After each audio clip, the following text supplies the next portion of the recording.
Bugun sizlar bilan migren bosh og'riq turlari haqida gaplashamiz. Migren bosh og'rig'i o'zi ikki guruhga ajraladi. Ya'ni bu aurali va aurasiz migren. Aurali migren o'zi aura nima? Aurani nimaligini aniqlashtirib olishimiz kerak. Aura bu belgi degani. Ya'ni bosh og'rig'i boshlanishidan oldin qanaqadir belgi bersa bu aurali migren, agar hech qanaqa belgilarsiz boshlansa bu aurasiz migren deyiladi.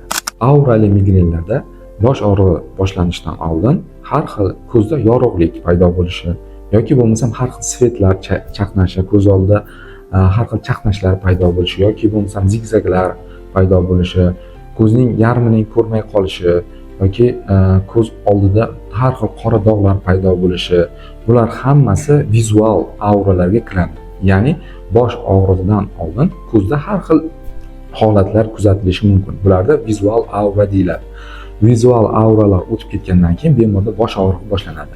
Vizual auralardan tashqari yana sensor auralar ham bo'lishi mumkin. Ya'ni bu tananing qaysidir qismida karaxtlik, uvishish yoki paresteziyalar paydo bo'lishi, shunga o'xshash holatlar. Bu auralar sezgi auralariga kiradi.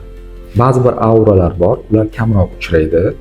Bosh og'rig'idan oldin misol uchun nutq buziladi, bosh aylanishi mumkin, ko'z ko'rmay qolishi mumkin yoki bo'lmasam tananing qaysidir qismi, qaysidir muskuli ishlamay qolishi mumkin. Bular kam uchray turgan auralar hisoblanadi. O'zi migrenda 20-30% holatlarda migrenlar aurali bo'ladi. 80-70% holatlarda aurasiz migren kasalligi bor. Demak, aurali migrenda demak bosh og'rig'idan oldin qandaydir belgi beradi.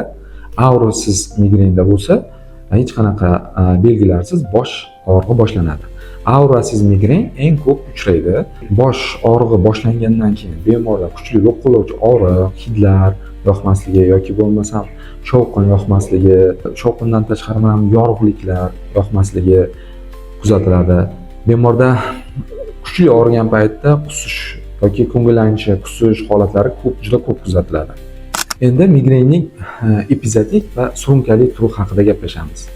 Epizodik turi bu ya'ni bir oyda 2-3 marta orasa bunda bemorda epizodik deyamiz.